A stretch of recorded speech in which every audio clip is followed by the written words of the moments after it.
नमस्कार। आज के मुद्दे में आप सभी का स्वागत है। मैं हूं आदित्य नामदेव। किसका टिकट कटेगा, किसको मिलेगा मौका, यह चुनाव के 8 महीने पहले ही सवालों और संशय में है। सवाल इसलिए कि आज मुख्यमंत्री भूपेश बघेल ने परफॉर्मेंस को लेकर विधायकों के लिए खतरे की घंटी बजा दी है। मुख्यमंत्री भूपेश बघेल से एक सवाल हुआ कि 50 विधानसभा के दौरे के बीच उन्होंने विधायकों का परफॉर्मेंस का आकलन किस तरह किया है। जवाब बहुत सधा हुआ आया, लेकिन बातों में गंभीरता कई विधायकों के लिए चिंता बढ़ाने वाली है। मुख्यमंत्री भूपेश बघेल का यह कहना कि अभी हम विधायकों को उनकी कमियां बता रहे हैं, लेकिन सुधार नहीं हुआ तो पार्टी फैसला लेगी, मतलब टिकट कटने का खतरा मंडराएगा। तो क्या यह मान लिया जाए कि छत्तीसगढ़ में कुछ विधायकों के कामों में कमियां मुख्यमंत्री ने महसूस की है? मुख्यमंत्री ने उन्हें हिदायत भी दी है कि सुधर जाइए। अगर ऐसा नहीं है तो मुख्यमंत्री के बोल उन तमाम विधायकों के लिए एक बड़ी नसीहत से कम नहीं जिनके कामों को लेकर सवाल जनता उठा रही है। आज हम चर्चा इसी बात को लेकर करेंगे कि कांग्रेस के विधायकों का आकलन किस आधार पर होगा, टिकट वितरण में कितने दौर के परफॉर्मेंस की परीक्षा होगी। ऐसा इसलिए क्योंकि कांग्रेस पार्टी ने चुनाव तो जीता है, पार्टी का जनाधार भी और मजबूत हुआ है, पर व्यक्तिगत रूप से विधायकों की साख जनता के बीच सवालों में है। आज इसी विषय पर हम चर्चा करेंगे, खतरे की घंटी। इस विषय पर बातचीत करने के पहले चलिए आपको सुनवाते हैं क्या कुछ कहा मुख्यमंत्री ने और क्या कुछ कहना है इस पूरे मामले को लेकर विपक्ष का। ये वाला कार्यक्रम चल रहा है, भेंट मुलाकात कार्यक्रम, और लगातार जो विधायक हैं उनको बता भी रहे हैं कि आपको ये काम और करना है अपने क्षेत्र में। तो स्थिति सुधरेगी तो टिकट किसी क्यों काटेंगे? जिसकी नहीं सुधरी तो फिर पार्टी तय करेगी। 50 से अधिक मान लीजिए उन्होंने विधानसभाओं का दौरा किया है। घोषणाएं कितनी की, वो तो स्थिति को खुद ही बिगाड़ रहे हैं। पूरे प्रदेश की ताबड़तोड़ घोषणा कर रहे हैं, बजट है नहीं। तो सुना आपने क्या कुछ कहा जिम्मेदारों ने, और मुख्यमंत्री का यह बयान जब से आया है निश्चित तौर पर कई विधायकों को शायद आज रात में नींद भी नहीं आएगी, क्योंकि बहुत मुश्किल होता है। देखिए, साफ तौर पर कहा जाता है कि जीवन में पहला चुनाव जीतना बहुत आसान होता है, लेकिन दूसरा चुनाव सबसे कठिन होता है किसी के लिए भी, चाहे वो पार्षद चुनाव हो, चाहे वो विधायक का चुनाव हो। बहुत कठिन होता है दूसरा चुनाव जीतना। तो फिलहाल खतरे की घंटी तो है, क्योंकि भेंट मुलाकात में जिस प्रकार की चीजें आ रही हैं, जनता की बातें आ रही हैं, हर विधानसभा में जाने का मतलब यही था मुख्यमंत्री का कि नब्ज टटोली जाए, योजनाओं की भी और उनका जो लोकल रिप्रेजेंटेटिव है वहां का विधायक उसकी भी। तो बहुत साफ है। देखिए, हमारे साथ बातचीत करने के लिए बहुत खास मेहमान मौजूद हैं। हमारे साथ अजय साहू जी मौजूद हैं, कांग्रेस के वरिष्ठ नेता हैं, प्रवक्ता। बहुत स्वागत करता हूं इनका। हमारे साथ रंजना साहू जी हैं, भारतीय जनता पार्टी की विधायक हैं, प्रखर नेत्री हैं, बहुत स्वागत करता हूं उनका। और हमारे साथ मौजूद हैं डॉक्टर अजय चंद्राकर साहब, जो राजनीतिक विश्लेषक भी हैं, संविधान के बहुत जानकार हैं, पैनी नजर रहती है छत्तीसगढ़ के हर घटनाक्रम में। तो सबसे पहले मैं डॉक्टर अजय चंद्राकर साहब के पास ही चलता हूं। चंद्राकर साहब, सीधा सा सवाल, सीएम के बयान को कितना गंभीर माना जाए और आपकी नजर में विधायकों का परफॉर्मेंस किस तरह से आप आंक रहे हैं पिछले 4 सालों में? जी बिल्कुल आदित्य जी, आज लिटरेसी बढ़ गई है, वोटरों के हाथों में मोबाइल है, टेक्नोलॉजी है, साथ ही साथ शिक्षा में भी वृद्धि हुई है। ये प्रमुख कारण है।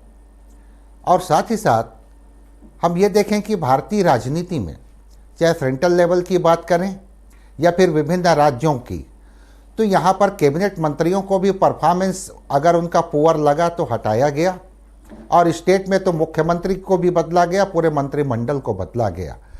तो और पास्ट टाइम के जो चुनाव में देखे हैं, अनेक पॉलिटिकल पार्टियां, खासतौर से ये दोनों राजनीतिक पार्टियां, क्षेत्रीय पार्टियों को भी ले, तो अपने काफ़ी सिटिंग एमएलए को नेक्स्ट इलेक्शन में वो टिकट नहीं प्रदान किए।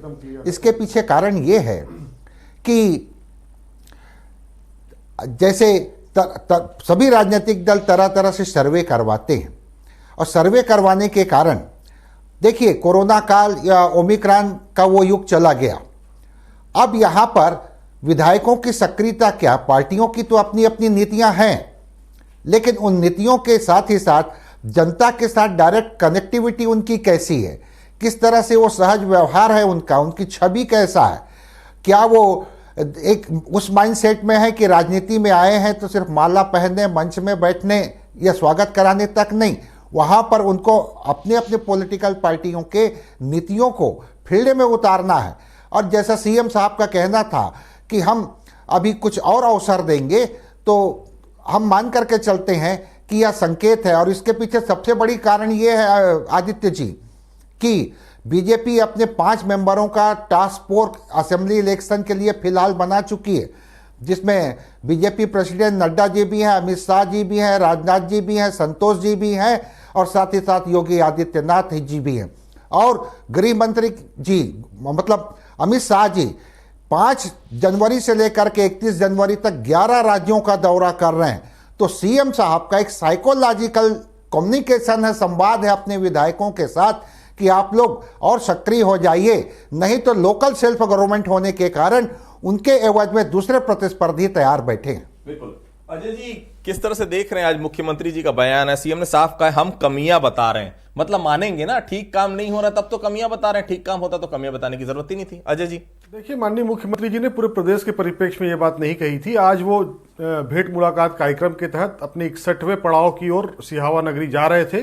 पत्रकारों ने जब पूछा तो उन्होंने कहा, निश्चित तौर पर जब वो किसी विधानसभा में रात रुकते हैं, देश के इतिहास में मैं समझता हूं ये पहली घटना होगी कि किसी प्रदेश का मुख्यमंत्री पूरे अपने प्रदेश के पूरी कॉन्स्टिट्यूंसी में रात रुक करके समीक्षा कर रहा हो कि जो योजनाएं चल रही हैं उस पर काम हो रहा है नहीं हो रहा है, विधायक जो है वो सही तरीके से काम कर रहे हैं नहीं कर रहे हैं, कार्यकर्ताओं की बात लगातार मुख्यमंत्री जी डायरेक्ट सुन रहे हैं, आम जनता की बात वो सुन रहे हैं। तो इससे कहीं ना कहीं फीडबैक तो आता है। इतने वरिष्ठ जन नेता हैं, जमीन से जुड़े हुए हैं, चुनाव से पहले 1200 किलोमीटर की पदयात्रा उन्होंने इसी छत्तीसगढ़ में की है, तो उनके पास जो फीडबैक है, उनका जो इंटेलिजेंस है, उसका मुकाबला छत्तीसगढ़ में कोई नहीं कर सकता।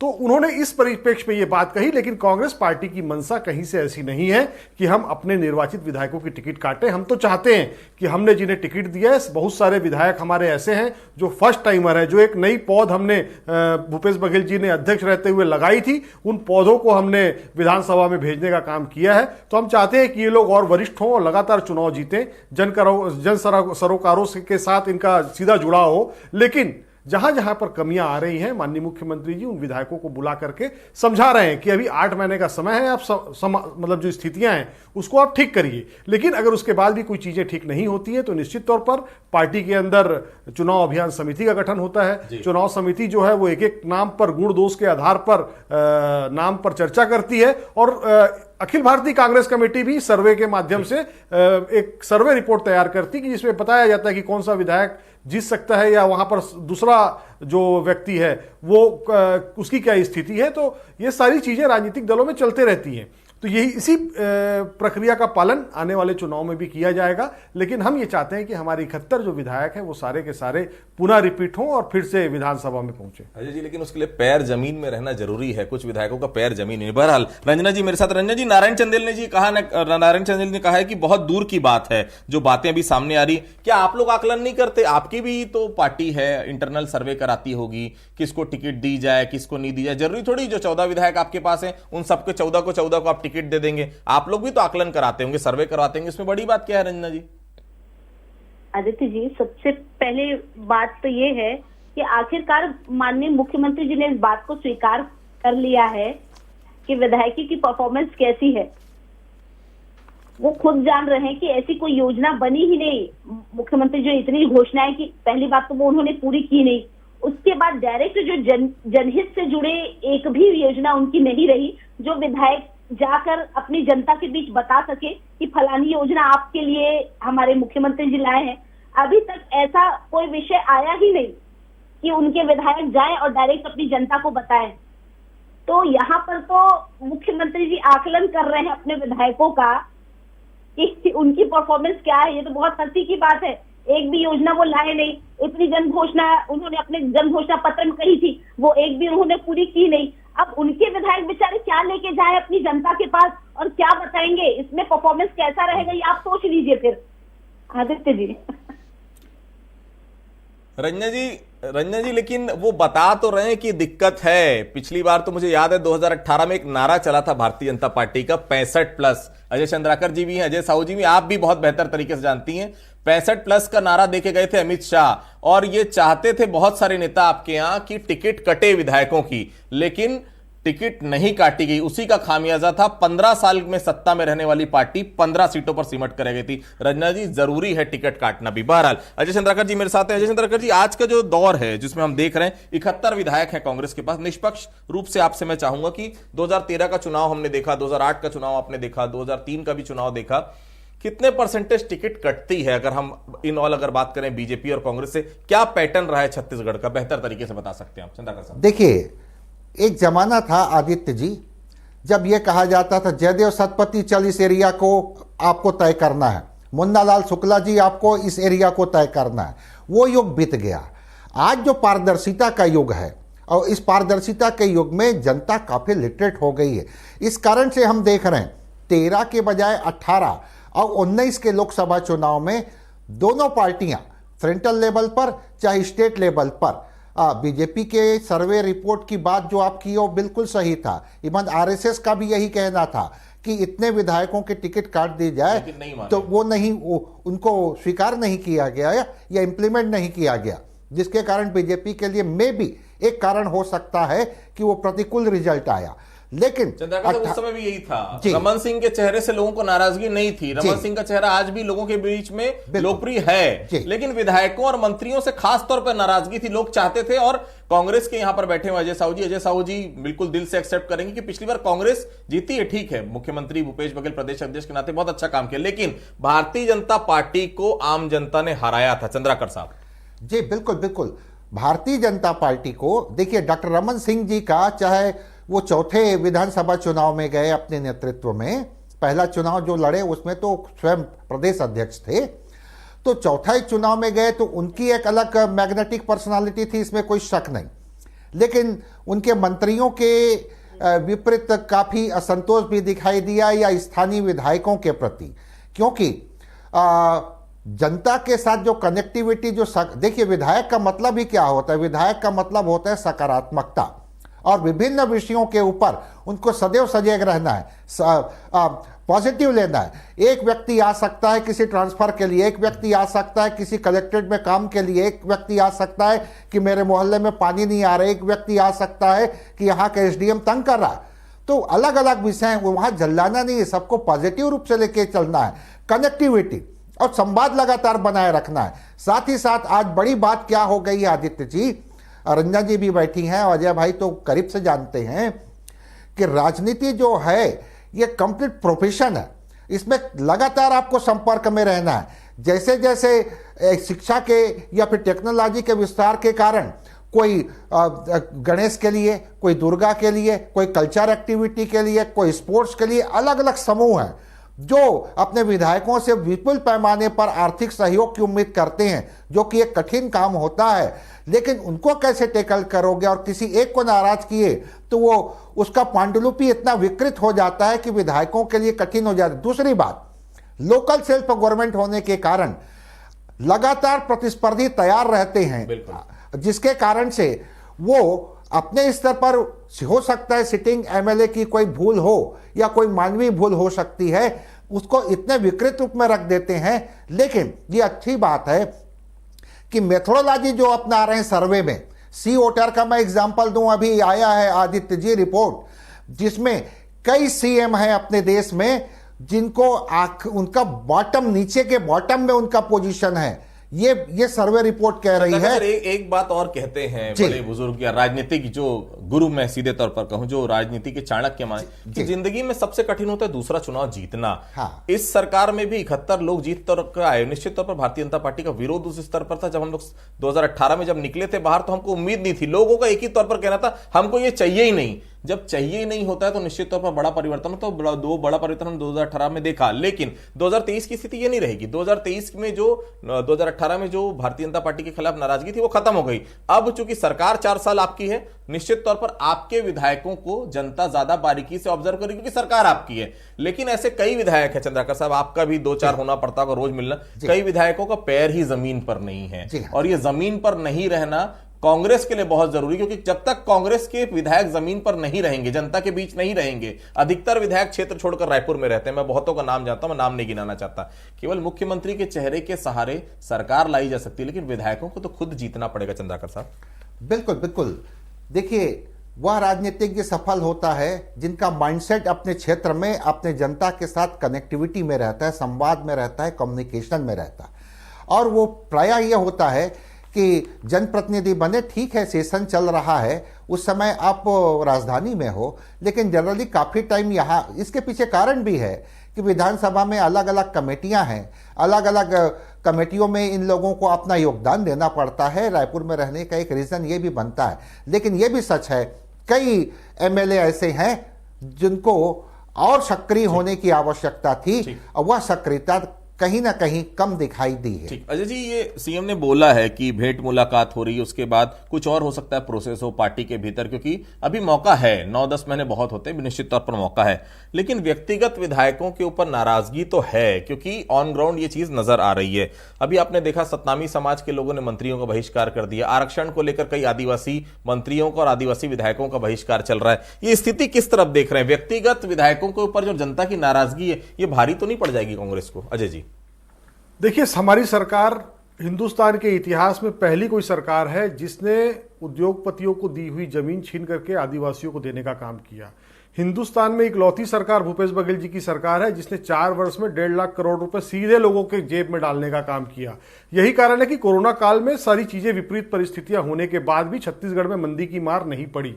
हम लोग लगातार अपनी रणनीति के हिसाब से आगे बढ़ रहे हैं और गांव गरीब मजदूर किसान को फोकस करके जो योजनाएं बनाई जा रही है, बहुत अच्छा सरकार काम कर रही है। मुख्यमंत्री भूपेश बघेल की योजनाएं इंटरनेशनल योजना है, नेशनली सब लोग तारीफ कर रहे हैं, हर राज्य की सरकार, आरएसएस तक ने तारीफ कर दी। मैं इसमें बिल्कुल कहीं कोई संशय नहीं है, बिल्कुल मैं मानने के लिए तैयार हूं। मैंने सिर्फ यही कहा, व्यक्तिगत विधायकों के ऊपर नाराजगी ज्यादा बढ़ते जा रही जनता की, क्या उनको और बेहतर काम करने की जरूरत महसूस कर रहे हैं आप अजय जी? देखिए, हमारे बहुत सारे विधायक जो है वो फर्स्ट टाइमर विधायक हैं। वो लोग कार्यकर्ता थे, फिर उनको मौका मिला और वो लोग जीत करके आए हैं।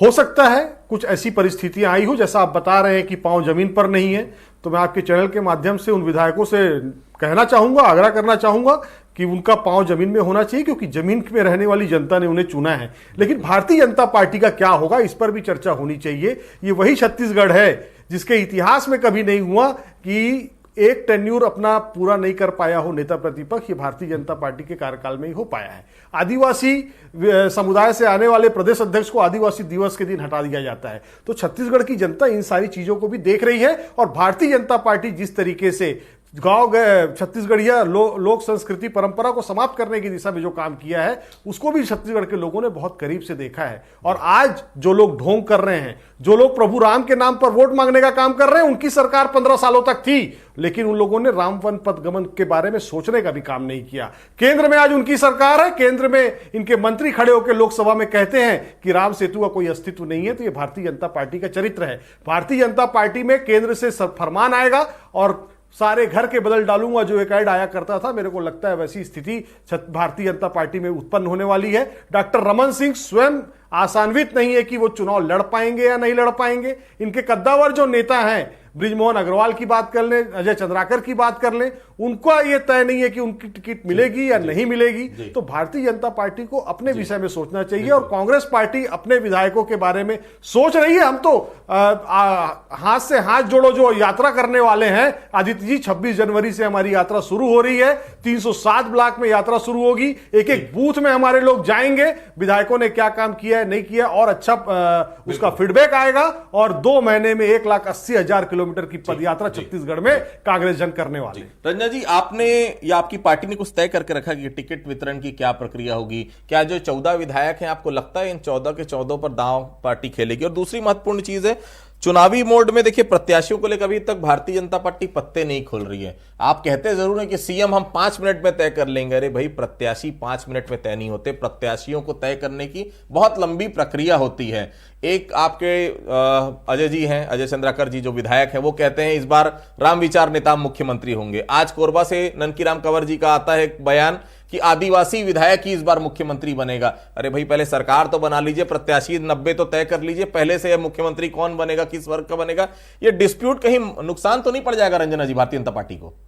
आदित्य जी, टिकट बांटने की जिम्मेदारी नेताओं की नहीं है, संगठन के जो प्रमुख जिम्मेदार व्यक्ति हैं ये उनके ऊपर होती है। नेता टिकट नहीं, वो तो मुख्यमंत्री बना दे रहे हैं, लेकिन आपके नेता बिल्कुल कहीं पर यदि सभा है तो बिल्कुल यदि वो इस तरह बात करते हैं तो उसमें कोई दो मत नहीं है।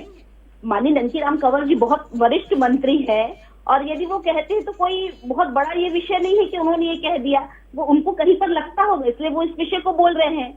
और वैसे भी पूरे 90 यदि सीटों पर टिकट बांटनी है तो संगठन के जो जिम्मेदार व्यक्ति हैं निश्चित रूप से वो एक एक आकलन कर रहे हैं, एक एक सीट का आकलन कर रहे हैं, तो जिस हिसाब से वो टिकट बटेगी वो तो वो तय करेंगे। लेकिन यहाँ पर कांग्रेस बैठी है, इतना बड़ा जनाधार उनको, इतना बड़ा जनादेश उनको मिला है, इस जनादेश का तो सम्मान इन्होंने किया ही नहीं है। इनके माननीय मुख्यमंत्री जी देख लीजिए, जहां पर टीएस बाबा जो खुद अपने मंत्री को ये पत्र लिख कर दे रहे हैं, भैया 4 पन्नों का पत्र लिख कर दे रहे हैं कि मैं अपनी जिम्मेदारी संभाल नहीं पा रहा हूँ, मैं अपनी जिम्मेदारी पूरी नहीं कर पा रहा हूँ, इसलिए मैं पद को छोड़ रहा हूँ। आप बताइए, इतनी बड़ी बात होगी, प्रदेश के एक मंत्री अपने पद को यह कहकर छोड़ रहे हैं, सीधे सीधे मुख्यमंत्री पर आरोप लगा के उनके मंत्री इस पद को छोड़ रहे हैं, तो आप सोच लीजिए प्रदेश का क्या होना है।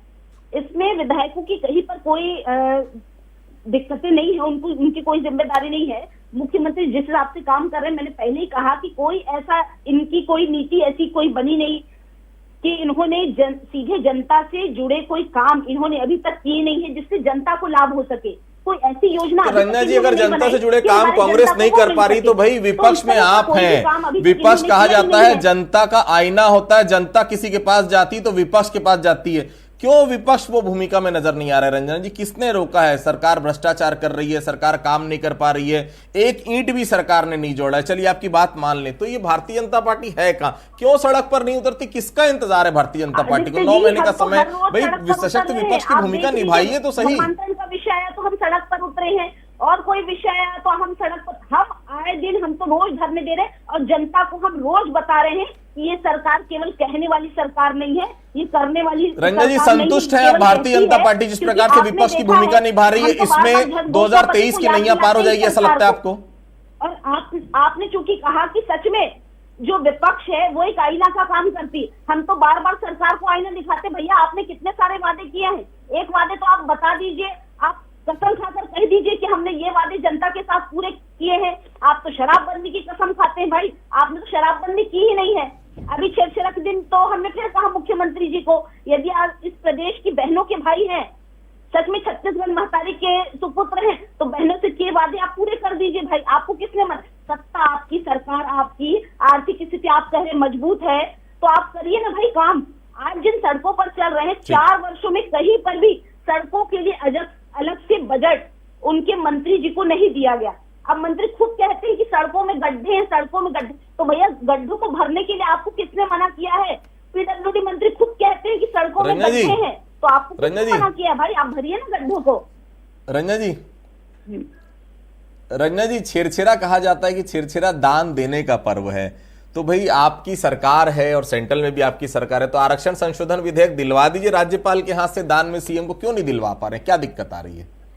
आदित्य, वो विषय भी होगा, लेकिन आप यहाँ पर जो स्थानीय जो अपनी सरकार है, राज्य की सरकार है, ये सरकार क्यों काम नहीं कर रही है? भाई आपने तो अपना पल्ला झाड़ लिया आरक्षण के मुद्दों को लेकर। आपने तो, आपको जो क्वांटिफाइबल डाटा का विषय जो बार बार आया था, आप भी जान रहे हैं कि उन विषयों को तो इन्होंने सदन के पटल पर रखा ही नहीं, कि एक भी विधायक ने उसे पढ़ा नहीं, उसे तो फिर आप लोगों ने राजी क्यों हुए उस विधेयक को सर्वसम्मति से पास कराने के लिए? रंजना जी, आप लोग ने विधानसभा में पास क्यों होने दिया उस संशोधन विधेयक को, जब क्वांटिफाइबल डेटा आया नहीं था? तो हमने तो उसमें 2 संशोधन दिए आदित्य जी, इन्होंने स्वीकार कहाँ किया? हम तो चाहते थे खुली बहस हो उसमें। हमने सरकार से बार बार ये आग्रह किया, बार बार ये निवेदन किया, आप क्वांटिफाइबल डाटा सदन पर रखिए, हम भी उसे अध्ययन करना चाहते हैं, हम विधायकों का अधिकार है, हम जानना चाहते हैं कि किस वर्ग की कितनी जिम्मेदारी है, किस वर्ग की कितनी भूमिका है, हम भी यह जानना चाह रहे थे। लेकिन सरकार बार बार अपनी बात पर अड़ी रही कि उन्होंने कहा कि बस हमको आरक्षण करना है, इसको इतने प्रतिशत देना है। और माननीय राज्यपाल महोदया जी ने क्या गलत किया? यदि वो हमारी संरक्षक बनके यदि प्रदेश में बैठी हैं, तो वो तो खुद कह रही है ना 58% को यदि स्टे लग गया है, तो 76% को कैसे संभाला जाएगा? यही तो बोल रही है ना वो।